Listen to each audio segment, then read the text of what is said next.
Jack Snack, you never get a second chance at a first impression. Chapter 3, Respectful.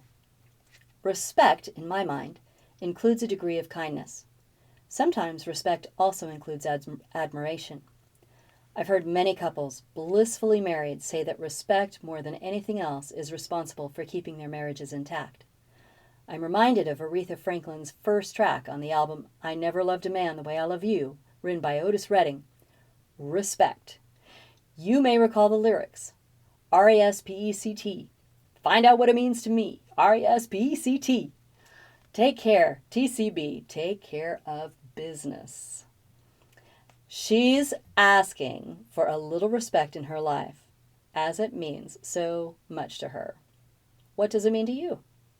The knowledge that someone else thinks well of you is the foundation for any lasting relationship, including a customer relationship. Before you can speak or act respectfully toward another human being, you must look upon yourself with compassion and kindness.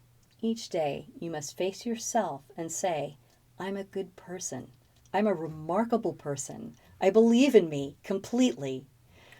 When denigrating voices begin to surface in your consciousness, it is imperative to answer them with a strong, clear statement that reflects the deep regard you hold for yourself. Going within. Jack's inside guy. Do you ever hear a voice in your head, a voice saying something like this? You're a loser. What's wrong with you? You poseur. How do you respond? For a long time, I silently answered, yes, I must be a poser. Something is wrong with me. I'm not being honest with myself. In this silent internal dialogue, I consistently treated myself with disrespect. I'll never forget Labor Day weekend, September 1st through 4th, 2000. It marked the beginning of a long, ongoing conversation playing in my head. As a result, I entered a sustained sales slump. That weekend, I bought out the final partner in Jack Warkenthien Swindoll, our sales advisory company founded in 1995, Clint Swindoll, and renamed my wholly owned business Next Step Solutions. Now the business was now all mine. Effective September 1st, 2000. Wow! I became a solo business owner, entrepreneur, for the first time in my professional life. Along with the earnings possibilities, I soon realized that I also owned the remaining outstanding business debt, exceeding $50,000 at the time. In valuing the transaction, I had overlooked this debt when calculating how much money the assets were worth. Oops. At the end of the day, after all of the papers were signed, I recognized my valuation mistake. I felt like such a chump. Pride kept me from broaching the subject with my former business partner for fear I'd expose myself as an ignorant owner.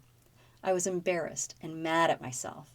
My solution was to just beat myself up emotionally over the next 2 years as I tried to dig out of the hole I created. Each day, instead of accepting the fact that I am a decent person who made a mistake, like many emerging entrepreneurs are prone to do, I said to myself, Jack, you're a loser. What's wrong with you, Mr. Big Pockets? By allowing this subconscious conversation to continue, I lost a little respect for myself and saw my swagger leave town on the next rail out. Without being respectful of myself, I had a hard time selling anything, especially me. I felt like a poseur. For the first time, I didn't like the product I was selling. In fact, I lost confidence in who I was and what I did as a sales specialist. And worse, I was having trouble getting over it. Then something happened, and I can't take credit for the timing. A local prominent business leader came to me looking for sales help. He was referred by a mutual friend of ours. My first thought was, great, I'm glad he sees something in me. I sure don't. In less than a month, due to a 1-year consulting and sales training project, Next Step Solutions was cash flowing again. My confidence soared as positive results occurred for our newest and largest client. His respect for me reminded me that I am more than a compilation of my mistakes. From that point forward, when that voice in my head begins to say, you're a loser, what's wrong with you? I counter the argument by thinking, I am a worthy, successful human being and business professional, and none of my mistakes can ever change that. Fast forward to January 2010, just over 5 years since I experienced most of life's significant emotional events, or SEE. Starting December 13th, 2004, when I started my run as a radio personality at the Biz Radio Network, the sound of your money growing, and VP of Sales for this fledgling radio startup headquartered in Houston. The opportunity required a physical move to Houston from my home of 16 years in San Antonio. Rather than moving the family immediately, I decided to test the waters first, so I rented an apartment literally across the street from the radio station. After all, I justified, Houston is just 3 driving hours from San Antonio, and I'd be returning on most weekends. Huge mistake, by the way, as I demonstrated a lack of commitment to the opportunity. Okay, allow me to review the scorecard. New career. I kept Next Step Solutions functioning while I diverted my personal efforts. Can you say hedging my bet? Was the SEE, the C, number 1. New town. I was involved, yet not committed. C, number 2. 3. New marital status, separated from my wife. C, number 3. In retrospect, this sequence was the most selfish, self-centered series of decisions I had ever made in my life. Here I was, grabbing at the proverbial brass ring once again, subordinating and ignoring everyone else I loved in my life. It was all me. I've never been uncomfortable in being alone, but this was different. I was lonely, as it was me against a new world. I forgot that life, as in sales, is a team sport, and I blew off my team. Those voices returned, shaking my being to the core and knocking all my confidence down and out. Now what have I gotten myself into? Ironically, I kept thinking of the bright side, as in, this is going to be great fodder for the next book. Well, the journey with Biz Radio concluded in 5 years, and I was back to where I was before this selfish experiment began, none the richer, and now I was scrambling furiously to replace the cash flow I had enjoyed during my stint. There's nothing more deflating in life than facing the prospects of starting over, now as a 50-something professional. Reaching out, planting seeds in the dark. A dear friend, I'll call Andy, suffered a hard financial hit earlier in the year. Andy had to absorb a nearly $45,000 loss as a result of someone else's mistake at his firm. As a financial planner and investment sage, even when a securities trading error occurs, Andy is responsible for the fallout and is fully accountable to his client. Andy's assistant did not follow through on the requested trades of a client. When a significant change occurred in the value of the stock, the shortfall had to be made up in the investment portfolio. What is worse, the client needed to be made aware of the scenario for SEC reasons. At the end of the day, Andy chose the high road and never showed any disrespect towards his assistant, who was devastated emotionally, far more so than Andy. Andy's deep sense of ethics and moral accountability kept him at peace. Andy expects the highest standards of behavior from himself. When his operation suffered a glitch, he took responsibility for it. Andy respects his assistant. He knows that she is worth supporting and she is not defined by her mistakes. Finally, as a result of his own self-respect, Andy respected his client enough to tell him the truth and enough to show vulnerability to another person. In real life, the more likely scenario often plays out: fire the assistant, garnish her last paycheck, and try to rationalize the crisis away to the client, blaming her for all the problems. I asked Andy if he ever considered this alternative. Never, he countered, not even for a moment. I have already seen Andy enjoy a sequence of positive results due to his actions in this situation. We reap what we sow, though we often cannot see when we plant the seed of respect in darkness, nor do we ever know how it will bloom in the light of day. The next step. Write a letter to yourself and mail it from the post office to your home. In the letter, articulate your gratitude, admiration, and respect for yourself. List your accomplishments and the items you wish to accomplish. Mention your strengths and the skills that you have to make your goals a reality. Now, upon receipt, sit down with a friend or loved one and share the contents of the letter. Once you have received and read that letter, sit down to write another one. This time, write a letter to a friend, family member, or business associate that you know well. Express in the letter the same kind of gratitude, admiration, and respect for them.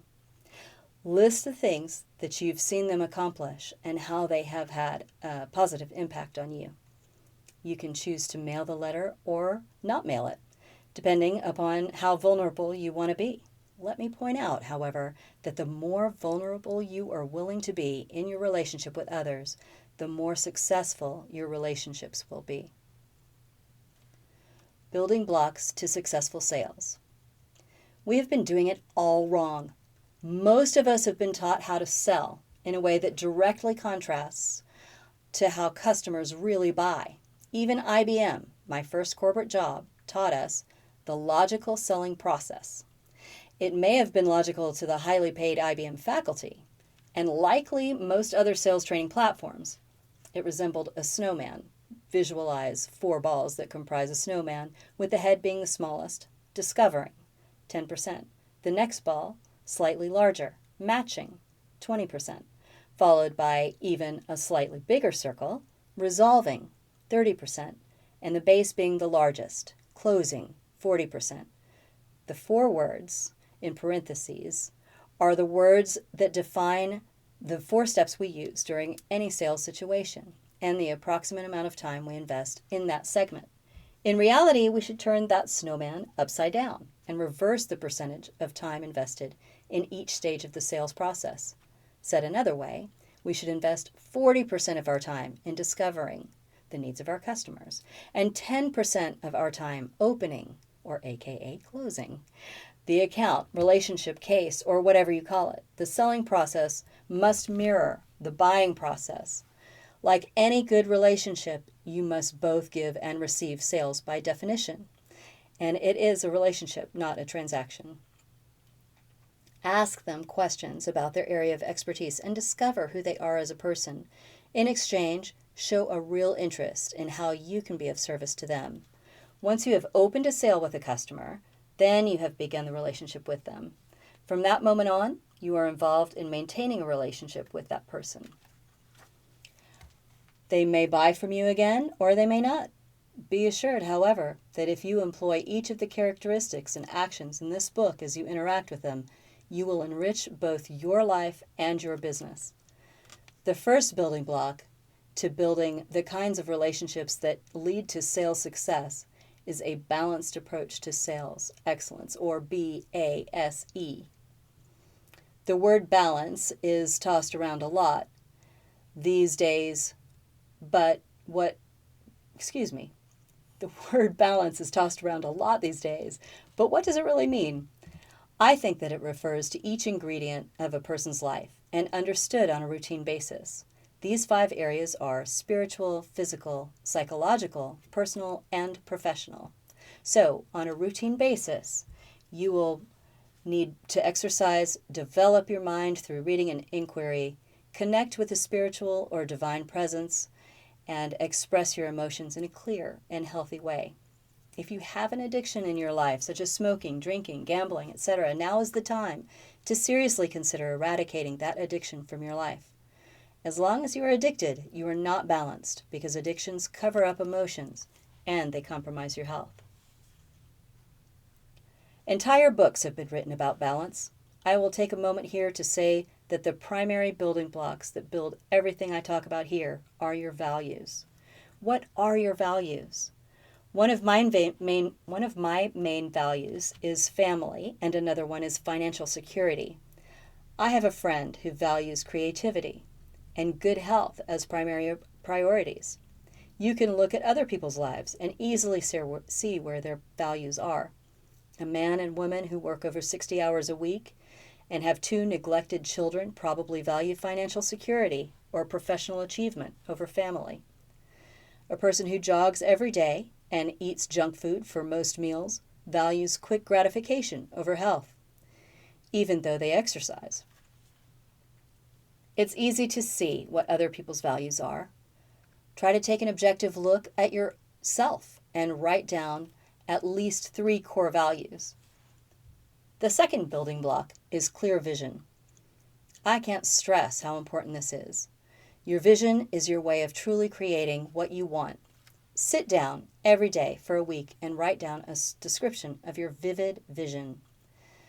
Describe the vision of your days, your business dealings, what you are doing with your money, your relationships and accomplishments that lead to achieving your vision. I see not only goals, but also how I will live each day in terms of my living arrangements, social arrangements, financial transactions, travel, conversations, etc. For instance, let's say that you have a vision of traveling for your business. You're also a single parent. Create a vision that provides a way for your child to have a fantastic caregiver while you are working. Describe the qualities this person will have. Do the same thing for everything that matters to you in your life. The clearer your vision, the better. Why? When you create a clear vision of what you want, your vision will push itself into reality. The third building block is a concrete plan. As you visualize, take one step at a time, ones that will eventually lead to your goals and being accomplished. A concrete plan lends structure and viability to your vision. It is a vital component in creating balance because it relies on structure, while honoring your imagination, from which all good business ideas come. With a clear vision, you must also build the mechanism, a plan to actualize the vision. Goals, of course, are baked into your plan. No matter what you want to achieve, you can do it all through establishing goals. Goals are nothing more than a way for us to practice self-discipline daily. When we put deadlines on our dreams, we put wings on our dreams. Here is an example of a SMART goal, S-M-A-R-T. A professional goal for me would be to focus on penetrating the wholesale packaging industry as a sales advisor, trainer, and consultant. That for me is a niche and a specific goal, the S in SMART. Your goal must be very specific. Another more specific goal I had when I hosted a live radio show, I wanted to syndicate the show. Your next step towards success, starting in Houston and Dallas, where I was already on the air, and move out in both directions across the country. To make my goal measurable, the M in SMART, I want the dollar value of my business relationships to begin at $100,000, recurring revenue streams, and more towards $2 million over the course of 30 months. I intended to open 3 new client accounts by the end of 1 year and support 10 clients by the end of 2.5 years. I write these goals down and the dates by which I will achieve them. Then I take action in my mind, moving toward my goal with a declarative statement like the following. I will focus on the industrial packaging industry and open 3 new accounts on or before insert date. Hence, the A in SMART stands for action-oriented in the first person. The R in SMART stands for realistic. Sometimes we get carried away with our goals.